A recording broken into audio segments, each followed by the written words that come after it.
Hey, it's Rachel Cooke, your modern mentor. I'm the founder of Lead Above Noise, where we help leaders activate performance and engagement without burnout. We run boot camps that deliver confidence, tools, and community. We deliver keynotes that inform and inspire. And we do pulse checks to help you build custom blueprints that unlock your team's best performance. Just let me know what you need. So when I was a kid, but also sometimes still, I wanted to be a person who names the colors of things, like paints or lipsticks or nail polishes. I mean, it looks so fun. I have a neutral colored nail polish called The Queen Takes Her Tea with Milk, and a blue one called Iconic, and a red called Don't Mess With Me. Kind of the best job ever, yeah? I think I missed the color naming boat, but I do have an appreciation for the media and its parallel work in naming our workplace trends and crises. You know, the Great Resignation, the Great Reconsideration, quiet quitting, all the things we've seen in the headlines these past few years. Like with nail polishes, they're all variations of the same, but the names are memorable.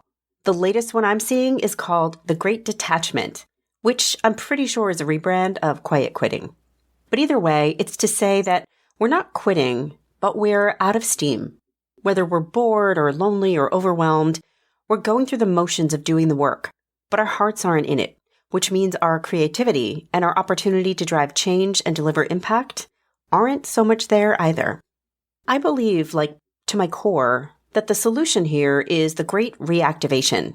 It's why I spend so much time working with leadership teams, enabling them to do this very thing, delivering tools, practice, confidence, and accountability.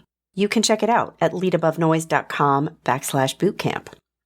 But the thing is, while activation is all about action, it's not exclusive to leadership. We can be activating ourselves by taking stock, taking action, and celebrating progress. And today, I'd love to walk you through how you can do this for yourself, so you're ready to start the new year with energy, enthusiasm, and a plan to really tackle something big. So I use an activation framework in my programs. It stands on the 4 pillars of deliver, develop, connect, and thrive. As in, when we can do all of these things and do them well, we see both our performance and our experience of engagement start to climb together, like they fuel each other.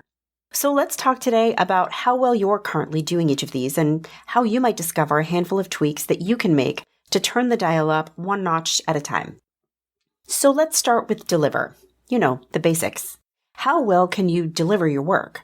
I mean, how simply and how effectively and how efficiently can you get your stuff done? And how much aggravation, repetition, and inefficiency is weighing you down? These questions are important, obviously because getting our work done matters, but also there's tons of data that show that when we're able to get our best work done, we're actually more engaged in our jobs. So it's a double win. Start with an honest assessment of how you're spending your days. Sitting in meetings, responding to emails, whatever the shape of a typical day. How's it serving you? We're not looking for smoking guns, but tiny tweaks you can make. Like, was there one meeting on your calendar this week that should have been an email, or that another member of your team attended and could have just given you a summary of? Has something been stuck in approval for a while and it's not moving because that one leader who needs to decide is drowning in 27 other decisions? Are you spreading yourself way too thin across way too many priorities? Really ask and answer these questions. The goal is not a major overhaul, but tiny tweaks. What if next week you could save yourself 30 minutes of aggravation or rework, and then 30 more the next week? Find a small change you can make and just make it. Next, we've got develop. And this one is about finding small ways to expand your knowledge and your growth and your learning. It can't be formal programs, but it doesn't have to be. And again, when we're developing, our work product and our personal engagement both amplify. So now ask yourself, who do you know in another part of the organization whose expertise intrigues you? Can you invite them to coffee and just listen and learn? What meeting is coming up where you would love a chance to speak or present and get some feedback? How about you start a shared drive with your team with your favorite TED Talks or podcasts or books? These are all ways to creatively drive development without having to make a huge investment. The next pillar is connect. One of the secret superpowers of this framework is how the pillars start to overlap. So for example, when you create more efficiency in your day, finding meetings you didn't need to be at, and you move processes faster, then you find more time to invest in your learning. And when you see someone in another function whose expertise you'd like to tap, you invite them for coffee to teach you, and this also drives connection. Right? It's a little bit magical. So what more can you do to amplify your feeling of connection? And no, it doesn't have to be in person, though personally I do love a little bit of shared space with members of humanity. Like, can you put 2 30-minute meetings on your calendar each week just to catch up with someone you haven't talked to in a while? Can you spark some reciprocal thought partnership with a colleague you've always respected? Can you share one brave idea in a meeting just to see who might build upon it and make it even sharper? And before you tell me you don't have time, let me assure you there's data that says feeling part of a trusted community positively impacts our health, our efficiency, and our creativity, all of which drive great work.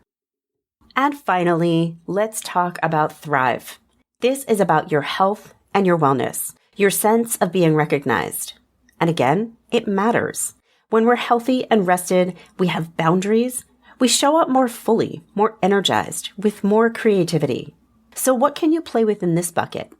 Is there a boundary you can set? Like, just stop responding to emails after 6 p.m. or on weekends and just watch the world not end? Can you schedule one walking meeting per week where you don't need to be on a screen and you can just breathe? Can you humbly highlight something you're proud of that your boss may have missed? Make sure you're being seen for the work you're doing.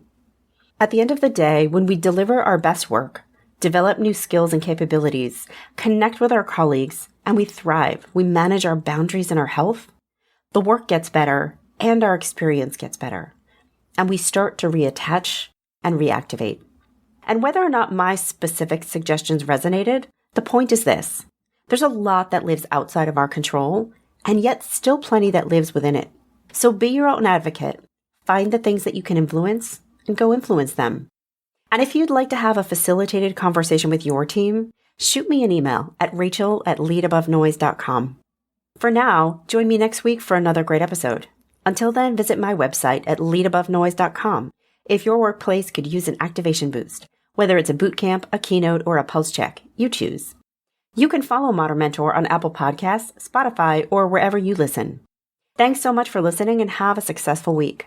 Modern Mentor is a quick and dirty tips podcast. It's audio engineered by Dan Feuerband. Our director of podcasts is Brandon Getchis. Our podcast and advertising operations specialist is Morgan Christensen. Our digital operations specialist is Holly Hutchings. Our marketing and publicity associate is Davina Tomlin. And our marketing contractor is Nathaniel Hoops.